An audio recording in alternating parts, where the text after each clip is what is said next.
सत्कर्म का इस नगर में निवास हो जाए, स्थान हो जाए तो कहना ही क्या है। और बहिरंग दृष्टि से वो ब्राह्मण थे। ब्राह्मण के पत्नी का नाम था धुंधुली अविद्य। ब्राह्मण देवता की कोई संतान नहीं थी। बहुत प्रयास किया फिर भी कोई संतान नहीं हुई। पूजा पाठ जो भी उपाय जिसने बताया वो सब किया, लेकिन संतान नहीं। ब्राह्मण दुखी तो सोचने लगे धिक जीवनम संतति बिना। जीवन धिक्कार है जिसकी कोई संतान नहीं। तो ब्राह्मण देवता बड़े अच्छे पढ़े लिखे थे, विद्वान थे। उन्होंने अपने देह छोड़ने के लिए, प्राणांत करने के लिए मन में ठाठा जंगल चले गए। तालाब के मेड़ में बैठे सोच रहे थे कैसे प्राण दें। तो भगवान को बड़ी दया आई। भगवान ने सोचा ये प्राण देने आए, ये ब्राह्मण मेरा भक्त है, मुझे चलना चाहिए। तो भगवान संत के रूप में, कलयुग में भगवान संत के रूप में आते हैं। भगवान आए, भगवान कहते कुतो ब्रह्मण बद विप्रस विस्तारम स्वस्य दुःखस्य कारण। ब्राह्मण देवता अपने दुख का कारण बताओ, क्यों मरने के लिए तैयार है। तो ब्राह्मण देवता ने कहा मेरी कोई संतान नहीं। संतान नहीं तो मरना अच्छा थोड़ी है। जिसके संतान न हो गोपाल जी को ही संतान बना ले, कन्हैया को संतान बनाए।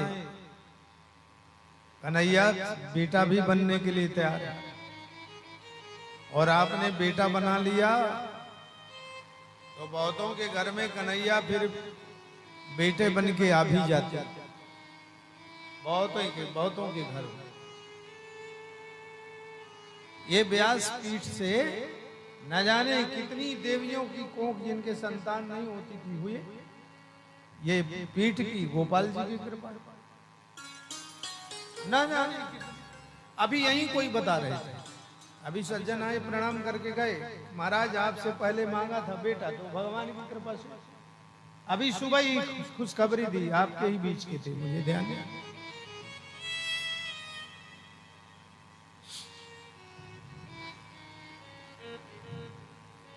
अभी विधायक जी ने दिल्ली में अप्रैल में बहुत बड़ा यज्ञ कराया था, बहुत विशाल है, 108 कुंडीय यज्ञ, बहुत।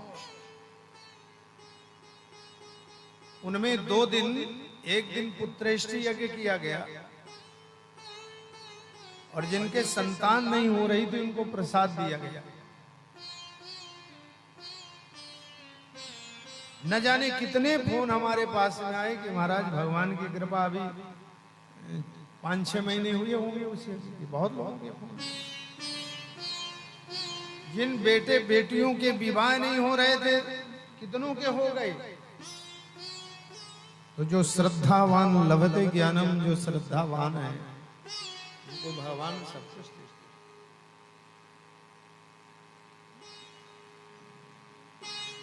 ये भगवान के दरबार तमाम मनोकामनाओं को पूर्ण करते हैं, यदि हमारा मन भाव सही है तो। आत्मदेव जी महाराज को महात्मा जी ने फल दिया, इस फल को अपने पत्नी को खिलाओगे तो श्रेष्ठ बेटा हो। फल को ले जाकर के ब्राह्मण देवता ने पत्नी जी को दिया, और पत्नी धुंधली ने फल को नहीं खाया और ब्राह्मण देवता कहते फल खा लेना, कहा हाँ ठीक खा, नहीं खाया। बहुत लोगों के समझाने पर भी नहीं खाया।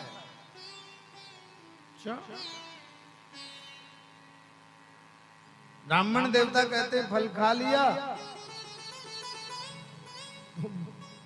देवी कहती कभी भगवान का नाम नहीं लेती, लेकिन कहती पूजा पाठ करूंगी तब ना खाऊंगी। आया नहीं। बहन को बताया तो बहन ने सोचा कि यदि इसके बेटा हो गया तो अभी इसके जो प्रॉपर्टी है मेरे बेटे के ही नाम रहे, और इसके भी हो गया तो हाथ से गई। तो क्या शिक्षा देती, कुसंगी लोग क्या शिक्षा देते,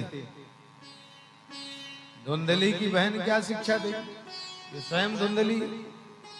अरे साधु संतों के चक्कर में नहीं पड़ते, पता नहीं क्या पढ़ के वो फल दे दिए हो, मत खाओ। मेरे बेटा होगा वो बेटा तुम अपना ले ले, मैं दे दूंगी, तुम्हारा हो जाएगा। और धुंधली मान। अच्छा फल को क्या करें? अब फल को संत की परीक्षा हो जाएगी, इसलिए चलो गौ माता को खिला देते। तो फल को खिलाया गौ माता को। कालांतर में धुंधली के बेटा हुआ। धुंधली के बहन को दे दिया। आत्मदेव जी महाराज को बड़ी खुशी हुई, मेरे बेटा हुआ।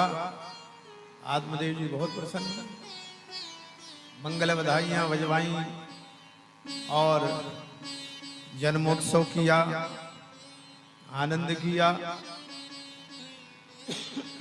उधर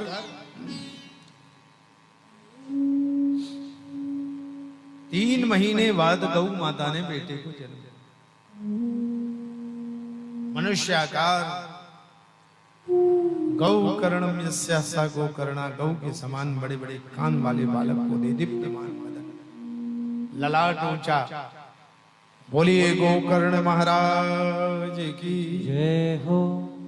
गोकर्णोति महाज्ञानी धुंधकारीति महाखला। गोकर्ण जी महाराज महान ज्ञानी हुए, धुंधकारी दुष्टात्मा हुआ। एक क्षण अपने समय का सदुपयोग धुंधकारी नहीं करता था। चोरी करे, झगड़ा कर दे, यहाँ की वहां कर दे, पूरा इसी काम में लगा रहता था। और गोकर्ण जी महाराज पूजा पाठ यज्ञ होम जब तब स्वाध्याय चिंतन वेद वेदांत का चिंतन करते थे। थोड़े दिनों में ही लड़के से गोकर्ण से प्रसन्न हुई और धुंधकारी से तंग आ गई। तो गोकर्ण के पास में जाते हैं। बेटा समझदार हो तो पिता बेटे से समझे,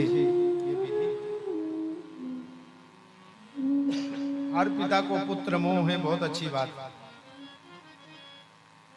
बेटा IAS हो जाएगा और पिता सामान्य होगा तो भी IAS बेटे को पिता समझाएगा कि ठीक से रहना, ये करना। वो पूरे जिला को ठीक कर रहा है, कलेक्टर बन गया, लेकिन पिता के लिए तो बेटे है, तो वो तो अपने भाव से समझाएगा। लेकिन आज गोकर्ण जी महाराज से आत्मदेव जी महाराज चाहते हैं पूछे, आप बताओ। गोकर्ण जी कहने लगे पिताजी आप मेरे से पूछे।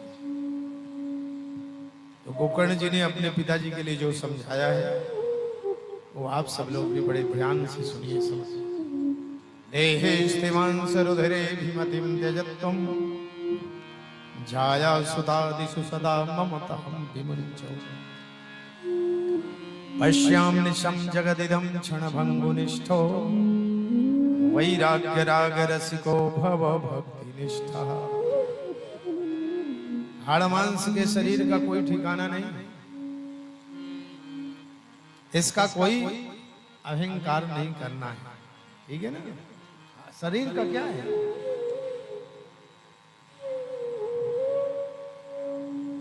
सभी के ममता, सबकर ममता ताग बटोरी, सभी की ममता भगवान के चरणों। जीवन को क्षणभंगुर समझो। पिताजी धर्मं भजस्व सततं त्यज लोक धर्मान् सेवस्य साधु पुरुषान्